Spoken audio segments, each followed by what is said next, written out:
So I created a board for my service drive customers. They will see this when they come in to service in the morning. This is the customers today eligible for trade up. I've got their names that I got off of Drive Centric. I data mined, found the highest BPS scores, printed them out, and let them know to come see me if you're interested in trading your vehicle for something newer.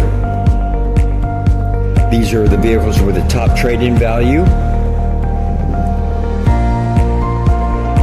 And yeah, have them talk to me before you pay for your service bill.